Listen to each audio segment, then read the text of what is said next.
Hi, I'm Laura. Hey, I'm Stefan, and you're listening to Attributed, a podcast library by Dreamdata. The purpose of it is to store and share all the knowledge that we have gathered across Dreamdata employees through our LinkedIn Lives, podcasts, and webinars. The typical topics you'll find here can be stuff like marketing, Sales, B2B ads, operations, social selling maybe. Hello, it's so nice to meet you. Yay! Thank you. Thank you for having me. Thank you for coming over. When I was thinking about who would be the perfect person to talk about energy or light, there's light. It's you. The only person I know who has this much of energy that is shown out to everybody on LinkedIn, that you sparkle with it. With everything you do on LinkedIn, people can see your personality. You can think it's a perceived personality. You can think, oh, she's acting on it and so on. But it is totally showing you how we see it. And I think it's a beautiful conversation to have today. So Zineb, welcome to the call today. I'm so happy to have you on today. Oh my God, what an intro, Laura. What an intro. So I might have to, I need help after the session to undo this smile because it's like it's so big. I'm very happy to be here, Laura. So nice to see you. So Zineb, if you are to give the audience an intro to yourself. Yeah. I'm at the moment, I'm gonna be completely honest with you. I'm at the moment going through like a yet another evolution, right?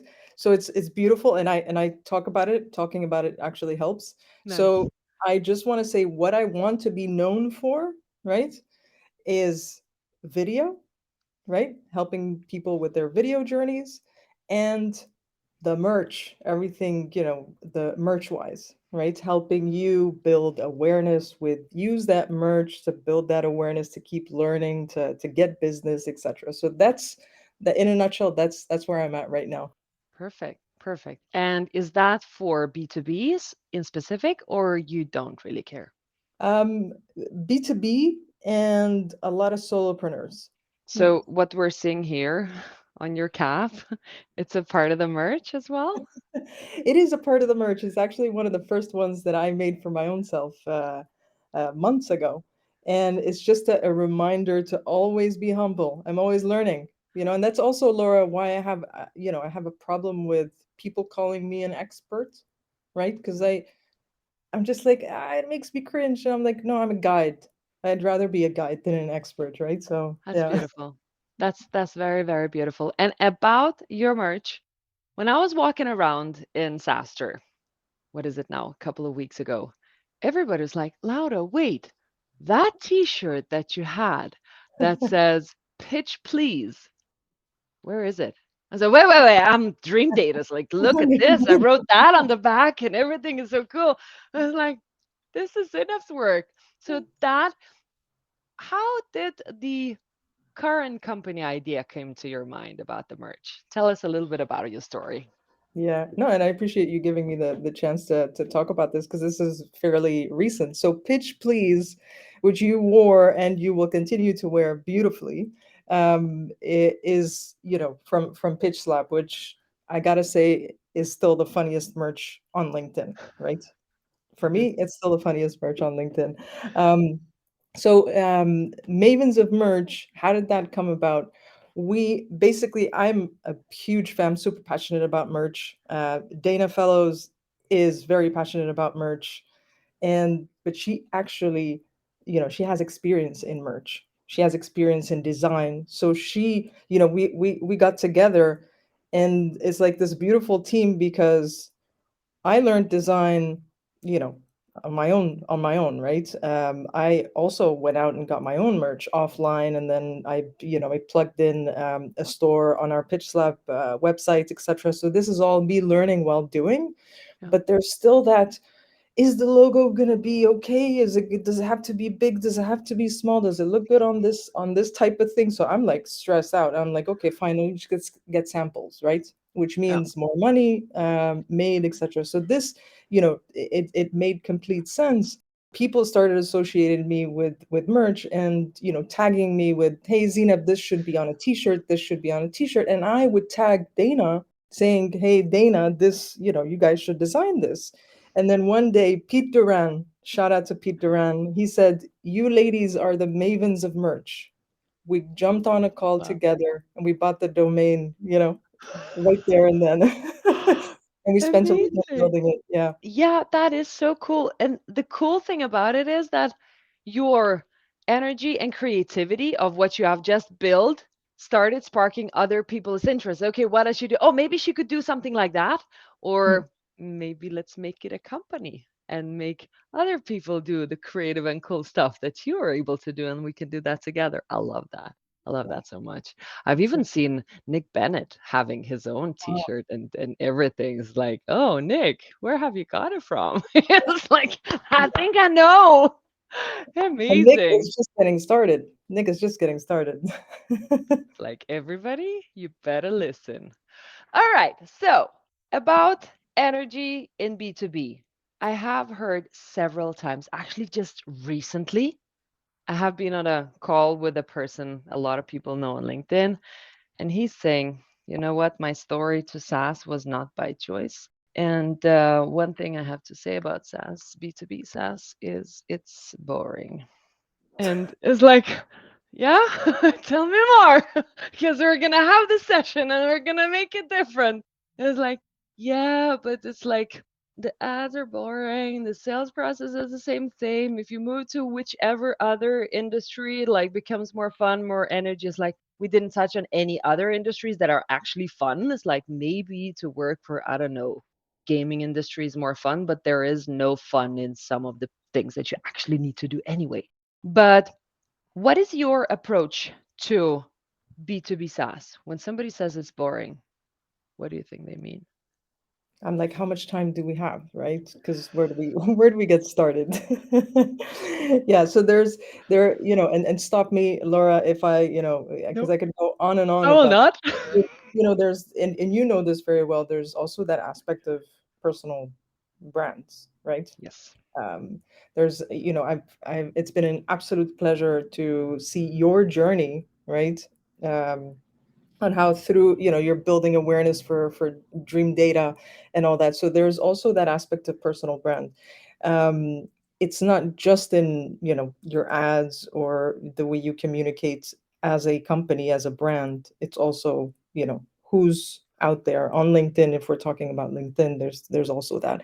Now, some people are more fun than others. It's just natural, Yeah. right? So there's no need to force things, right? There isn't, I want to be like Laura. I want to be exactly like Zineb, or I want to be, right? It's not that. It's finding what you're comfortable with, to do it long enough that it doesn't drain you. Because if you don't show up the way you are, like my gifts, for example, when I discovered gifts, it just sort of like completed my the way I communicate, right? It made sense. It added another layer. Now, since I'm doing it, if it's something that doesn't come naturally, I'm gonna get tired. It's gonna drain me, but So it good. doesn't. That's Go ahead. You wanted to I say something? absolutely love that. Definitely. I think it's so key in that way that a lot of people are looking up to other LinkedIn people who are posting now. B2B SaaS LinkedIn stuff is big. Now everybody's, oh, now we have to move over here. But people don't feel comfortable in some of the things. Just like, oh, and now I'll need to make a video, or I'll need to make memes or something. I'm not funny. What should I do? And you don't have to be yourself. I remember, oh, Stefan, yes, gifts completed me. That's right. You're saying gifts have completed Zineb. But Stefan is a good way to like add a little bit to this story as well, because when I started posting on LinkedIn, he's coming over to me and saying, Laura, this thing seems to be working. Do you dare do you dare to go on video? And you're asking that for a salesperson. Ah, do you dare to go on video? Look where we are now. Because it felt natural. It felt fine. It felt okay. More people got inspired by it and so on. And I absolutely adore this part. It's like kind of don't go there that it doesn't give you energy. If it gives you more energy, it will give it 10 times to your audience as well. 100%, because you need to do it long enough to give it a good chance at either failing or, failing learning, right? Which Yeah. in which sense, which case it becomes a learning, an element of learning or success, right? So you need to be doing this long time. This is not, I think I think who did a post recently on, always, I think it was Nick, that you always need to be marketing yourself, right? Yeah. So it's that idea of, even if I do have business today, I need to keep doing it. So this is not, we're not on this platform just for 3 months until we get one client, right? This is a continuous thing. So how can you make this something that you keep doing without burning out and without necessarily needing to do those breaks of, like people do, they need a break from social media and all that. Like, how can you find a balance, right? Yeah. And I absolutely love your journey, Laura, especially because you took things, you tried stuff, which ended up being ads also. Yeah. You tried content, you tried it, and I think Stefan did too, right? You tried content, you tried stuff, you saw that you got that initial validation. You're like, okay, so maybe we can try that as an ad, or we can try that as another, right? Precisely, precisely. And sometimes you don't see it yourself. Like you are very good with your energy on LinkedIn and you can just keep on that forever. You could be posting pictures of yourself, your gifts and so on, but then there might be the next step missing because now we're talking B2B brands and like how companies can execute this. So feels like people have the energy to bring into the brands, but how do we map it into that you start to associate a company to the fun, to the energy of it? That's that's the key. I've had a few clients where the first step is, you know, all the traffic that's going to come. If we're talking about LinkedIn, that's going to come. It's not going to come from a company page, in my opinion. And this is nothing new. It's going to probably come from you, right? So at the very beginning, when you don't, and I'm talking about the beginning of of a brand, you don't really have that tone, Yeah. you don't have that style of, you don't, right? And then if you add on languages, for example, as the founder from another country and they're marketing in English, how does that translate? So there are different layers, right? So who are you and how do you communicate? That for one. And I think that just comes by doing. And people start, do they start tagging you or mentioning you, or do they say, oh, Laura's content is X, and you hear it once and again, people jump in your DMs when they connect with you, right? So it's this type of data that doesn't fit in an Excel sheet type of a thing, right? How can you scale that? You just need that at the beginning a lot more, and then you need to stay in tune after it. I think it's much more important at the beginning, but then you Yeah. also need to consistently keep a tab on those qualitative insights Yeah. always. I love that. For sure. And it might sound easy to start with, but it also goes back to the personality, to the way you are and what's comfortable for you. You found your niche, or at least you tested yourself enough to fail enough times and find your niche finally. And then you move it over to the company itself. Do you have some specific stories of anything you've observed in terms of creatives in B2B, Zineb? Stories, like, for example, there's one from, and from a client. When you're trying to be creative, so one thing is, you got these trends, right? You got these trends, these memes that get super trendy all of a sudden, that if you don't jump on that trend, on time, you better not jump on them, right? But that does not mean that 5 years down the line you can't repurpose those, right? Or later on, it doesn't mean that you can't repurpose those, because it might make sense for your audience at that time, right? And it might be creative. But just when the trend, there's this big boom, if you're late, it's just like, fatigue, Yeah. right? So there's that. Right? So you can look at these trends, but just as an example with the clients is, the no one gets fired for buying IBM. Okay. Or Microsoft nowadays or something. Oh God. Anyway, right. So What? why not, and this is specifically for Seal Metrics, so the cookieless web analytics tool. And no one gets fired for buying Seal Metrics. Why not? Uh-huh. I decided to test it, right? Uh-huh. I decided to test that. It never ended up being an ad, but if I had stopped myself and been like, no, this is, it has been seen and seen again and again, and no, I won't use that. No, I just put it out there and see if people are like, ah, or yay or whatever, So right? you basically created an ad that said nobody gets fired for buying Seal Metrics. It didn't end up being an ad, but it was content on LinkedIn, so that pre-step, right? I love this. Yeah, because you only know that about the huge companies, and then you pick it up for some niche something's like, well, yeah, we've been here for 2 years. Nobody has been fired for that so far. That's very nice. Yeah, it's an example to show that, if people, like, before anything gets created, we tend to say, no, this we're not going to do, or this we're not going to do because of that. When, it's good to have a filter, but there's some ideas that are better off just putting out there and Yeah, letting your audience decide. Hmm. 100%. And you tested it personally to start with, and then it became an ad that came out from the brand itself, right? It might become an ad, but not yet, and it hasn't become Okay. an ad yet. Okay. Yeah, yeah, Hmm. yeah. Yeah, because companies like they do have a specific brand they speak about. Oh, this is our brand, this is how we are, and so on. And it's a bit more heavy and difficult usually to move it and say, oh, now we're gonna post this meme. It's like, oh, that doesn't match our brand really. That's an interesting way, and not Yeah, an interesting, it's an easier way to fail, really, isn't it? yeah, absolutely. 100%, because you never know, right, Laura? I mean, Yeah. you really never know what we tend to sometimes live in an echo chamber, even on social media, right? And I follow you, for example. So if I don't post something that's meant to be for my audience, just because you, Laura, who's part of my, not my IC, right, might get tired of it, or has already seen that stuff, or might not like it, then what are we doing, right? So Mm-hmm. there's a bit of everything. Like, we got to think of our audiences as in people that support you, that want to see you grow, people, that want to learn from you because you're at another stage also, people who you want to learn from, and then you also have your ideal clients, of course, right? Yeah. Hmm. Interesting. Do you think that B2B SaaS buyers are ready for to be shaken up with fun and jokes and stuff? Like, can it ruin a brand? I would say my knee-jerk reaction is to say, no, it cannot.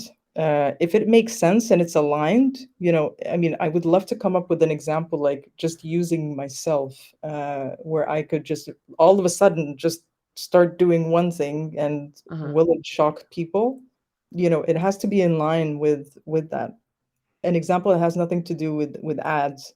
I don't know if you've noticed that some people change their profile photo on LinkedIn, but they don't do it from one day to the next, like most of the people do. From they will change, maybe, a little bit of, like, let's say they want to change the background, they'll change the shade slowly, slowly, slowly, right? Because I had, the last time I changed my profile photo, someone, a few people told me, I almost didn't recognize you, right? Right. It's this gradual thing.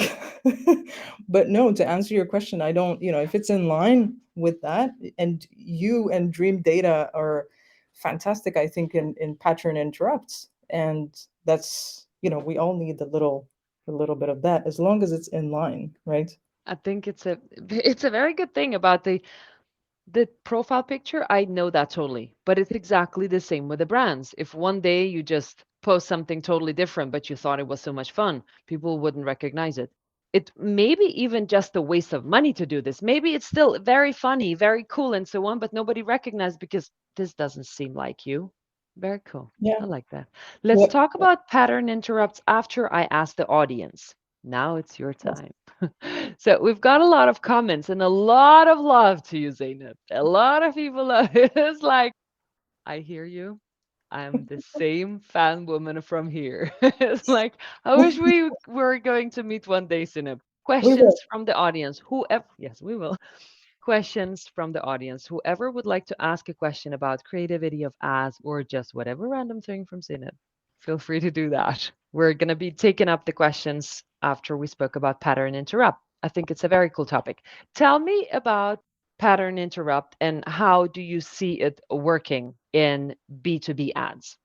I think you're one of the great examples, right? With Dream Data, it was an ad, right? The one that you guys did, where what was the text again? On the side, like ever wondered if this shit works or something like that? Yeah, something like that, right? And that was like, bam. I remember I shared the heck out of that because it really is a great example. But it goes back to what your audience believes, what your audience thinks is like the norm, right? What the audience has an appetite for, where are the limits, right? So there's Yeah. like there's totally a big no on here, but where's that line where you can surprise them, right? Hmm. What are they used to seeing? I mean, Laura, you just all we have to do is look at our feeds, right? Our own feeds.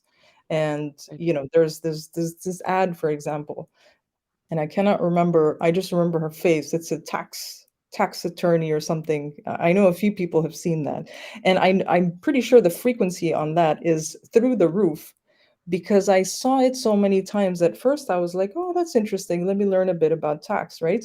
And then the second time, I was like, "This again? They're not managing this really well." And then I would see her every single day. I cannot stand the woman, and I'm sure she's fantastic, right? So that's not a pattern interrupt, right? It is in a way, Yeah. but imagine if it was changing tiny, tiny bit for it like to add more value to do something else, is like the woman would finally become your friend. Yes, but it would need to change like the background, the her, it's just it was always the same thing. Pattern interrupts. There's been a switch, right? If you do an ad that looks like a user generated, like a video or one of your videos, for example, that already not only it doesn't pattern interrupt in the sense that it just you have more of my attention because I'm not thinking, this is an ad, right? So it's the other way No, around. ads that don't feel like ads. Yeah. We love them for sure. It's like incorporate the pitch somehow and then it might work. The story from Dream Data with pattern interrupts, now you're saying like videos that don't feel like ads. I'm not exposed to our ads, but somebody sent it over to me. Like when Stefan asked about the videos, Laura, would you dare to do videos? And then I continued doing that for more than a year. And then I started TikTok. Oh, Nick, you're here. Hi, Nick. Then I started creating videos. But one of the days, Stefan comes over and says, you've got a huge audience now. What if you ask them if they want to book a meeting with you to talk about attribution? Okay, I can do that. I've created that video and it was like a total flop. I booked 0 meetings out of it. Everybody was like, not a very good video. Nobody said that. It's like, oh, nice lipstick or nice walking there and stuff. It delivered nothing. But then I asked the audience, like, what could I do different next time? And everybody's came like suggestions, what we could do, and so on. But Stefan picked that bad video up and retargeted people for LinkedIn ads as well. I think it was lead gen forms for LinkedIn. I don't know how that one performed, but at least it was a pattern interrupt for the rest of the people who have seen the video and thought, oh, nice lipstick. And now you're seeing it as an ad. So here you go, TikTok coming There in. you go. Yeah, precisely. So like somehow interrupt them a little bit differently that you're an actual person and the company is consistent of people who are trying to create the best product they can, and why do you need to talk as if you're not a person by yourself? And that, Laura, doesn't come naturally to everyone. So hats off to people that could do scripted videos and not bore everyone to death. It's something that you can work up to, everyone. But in the meantime, you've got, you can repurpose video content where you're in full energy. You're not at all thinking about, that little green thing that's recording you. You're just there in your flow. And even if it's not usable for an ad, for example, then just what you're saying in your natural, just take that script because you know that it landed well with Yeah, the other person, right? Hmm. exactly. Very cool. Yeah, that was very cool what you guys did. There's That a was, mastermind behind it. Like, Stefan, you're watching. that was Zineb, yes. where do you continue getting inspiration for being that energy, having that creativity every day?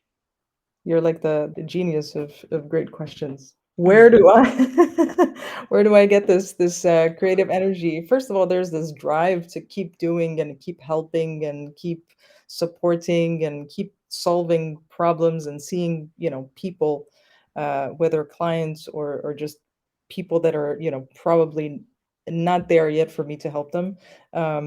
See them just make a small step forward, take a small step forward, right?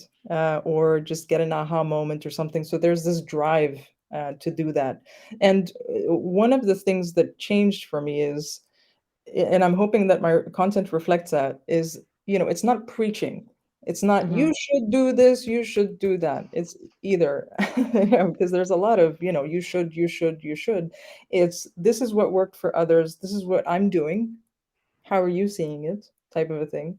Yeah, there's a lot of, this is how I'm doing. I'm not feeling like it's, you gotta, right? So it changes the energy that I get, because I'm also seeing that I'm helping certain people, right? Not Yeah. everyone, but certain people. So that gives me that energy back. The people that I interact with every single day, and then YouTube, TikTok. As a consumer, I'm on TikTok a lot, and I have to limit myself, because if not, an hour has gone by, 2 hours have gone by, Yep. right? So I take that, and I'm pretty good at. I have a LinkedIn. Like, I don't prepare my posts ahead of time. I'm just really good at documenting throughout the day, throughout the week. I literally just vomit everything. If I have an idea, I just put everything in that idea, like how I saw this. This is the video for TikTok, and I want to use this part, and I want to apply this and that. And I just leave it as an idea. When it comes time to post, um, I either go rogue with the idea of the moment, or I pick up one of those that makes sense for that day, right? Yeah. So there's a lot of documenting, right? But not just to consume, it's documenting, and I want to think of, how can I use this? Does this make Yeah. sense? Hmm. And I was exactly thinking about like the structure of it because your inspiration must be coming from wherever. Like today I spoke to my mom, or yesterday I met a dog on the path of my going to work or something. And then you or listen to a podcast, something more clever than that. Yes. And then you must be documenting some of the things. But do you create themes for the inspiration that you've got, or does it just go as a stream? I try not to stop my inspiration, so I try to Hmm. just put it there. But I and my themes have been evolving too. But if it's, this is for, to promote the video journey services. This is for the merch, right? Hmm. This is for, how do you help your network? For example, I have a post that I have been doing it once a month now, which is, about getting people to give testimonials, right? If you're Hmm. happy with someone's work, if all that, just give them a testimonial and don't wait a year, because the details are not going to be as fresh and the testimonial will be crap, right? Yep. So if you're happy with the work, give it. So these types of like content topics that I have, when it's time to post, I just pick one. Sometimes I'm like, this is a bit out of my, why would I be talking about this? Maybe I'll use it for the comments, for example. Yeah. So I do my filtering that way. Very cool. Very Hmm. cool. Going back to this question about scaling. So Hmm. now you're creating another company, and at a point you're going to be a bigger one, or some other companies that are already following you and thinking, oh, we like what Zineb does. And I'm sure that she can express her brand because she's alone and has a partner to work on this. But when you are becoming 50 people or even more, how do you scale this? How do you help people be more creative? Because what I wrote up here is Boring is a choice. And it's a choice. But how do you make people choose not boring every day when you're creating a brand? The first thing that came to mind, Laura, is can everyone, like, is boring necessary for some for us to be able to see not boring? Like, Uh-huh. do we Uh-huh. really need like a base of how do you know what a happy moment is if you don't have those crappy moments, right? Type of a Mhm. thing. So I think as a message to everyone, some of you will remain boring so that we have that thing to compare to, right? And that's okay, right? Yeah. Yeah, yeah, yeah. If it makes sense for them to play around with, and ultimately it goes down to how well you know your audience, right? Good Whether point. it's your audience in LinkedIn or your audience as in your customers, right? Mm. Uh, that's the ultimate. There's no one size fits all, right? Mm. You might get on you might do content that's cheeky. I might be able to do something that's a bit cheekier Mhm. just because of the type, right? Or vice versa, right? So Yeah. it all depends. What's exciting? I think that just by doing what you did, and we've seen that done by other personal brands too, but just seeing what you did was already a non-boring for a lot of people, because the world is huge. It's huge, and we tend to think of it as our little audience, right? So if you want to be non-boring and test it, for your own, I mean, if someone tried something that you think is fun and then inspired you to try something, do it, Yeah. because it's the whole no, it has been done, right? Mhm. No, just do it. So this, to answer your question, is just a continuous knowing your audience and trying new things, right? That idea of no, will it work? Yeah. Will it work? Will anyone care? Well, there's only one way to find out, right? I absolutely love that. And is know your audience, continue testing stuff, and well, might be that your content is boring, but if you try once in a while to do a little bit more different stuff, and people will know you for how and what you write. But if you pattern interrupt once in a while, you'll figure out what is it that people resonate most with. And maybe they'll even remember you more for that content that you're constantly writing, which is great. But if you get to interrupt them once in a while with something that is not typically you, and maybe you're not that comfortable with it as well. Yeah, That that's a good that, point. that will also help you to grow as well. Yeah, so boring is a choice, and are we saying that it's okay to be boring for some businesses, right? Yeah. Uh, Yeah. b- I would think so. And I mean, it's a choice. And it's not necessarily that they think it is boring. Whoever is creating that part, they're thinking that they're doing their best work. But people looking from the side would not always tell them, oh, I think this is very boring and we don't want to listen to that. They wouldn't. Nobody would tell you before you test it out yourself. Especially since we get tired of our own stuff. Yeah. 'Cause We Uh, we see it every single day, but they've only seen it once, maybe. Hmm. but imagine if you were posting an energetic picture of yourself every single day, just from a different pose. Like me like this, me like that, with a little bit of a message. Well, that becomes boring after a week or two. I was like, okay, Yeah. Zineb, go back to something clever. It's like, can we do something more of that? Yeah, but for sure, it will Yeah. become because it's a pattern. The same thing happens over and over again. And even what you think is fun or other people wouldn't be able to do becomes a pattern and becomes like, oh, not again. Come on. That's a great thing. Someone once told me they really liked my content because I was unpredictable, which means it's fresh, right? You never know what to expect. However, there's a downside to that, right? So I think there's some sort of a balance to be, if you occupy the specific space in people's minds, then in the delivery you could get a little, Hmm. unpredictable. But if it's, Love that. like people that write their posts with always, the first line, the hook, and then loads of space so that you can see more, if post in, post out, okay, it's not that exciting anymore. Post in, post out. Please put your own word into that. Amazing. Audience, do you have any questions that we can answer for you? Otherwise, we will continue yapping, post in, post out. Yeah. Yeah. All right. Well, we're on the top of the half an hour, Zineb. It was really much fun to talk with you. It's like every time I see you in my feed, I see in my comments, as you're saying gifts complete me. They complete my heart when I see them. I Oh, still haven't managed to do them by myself because it could be that it's just not me, but it fits you perfectly. Thank you so much for giving that energy to everybody's feed on LinkedIn, or what you do makes a difference and everybody's looking up to you. It's like that energy is power. thank you so much, Laura. You're just, I'm gonna need help with this smile. So, thank you so much. It's, you're one of those people that gives me energy too. And I look forward to continue learning from you.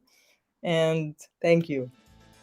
We hope you like listening to us. Subscribe to our podcast and the ones that we have been guests on. And if you have any feedback for us, just do let us know. And should there be a guest that you think we should be talking to, then pitch us. We're looking forward to seeing you.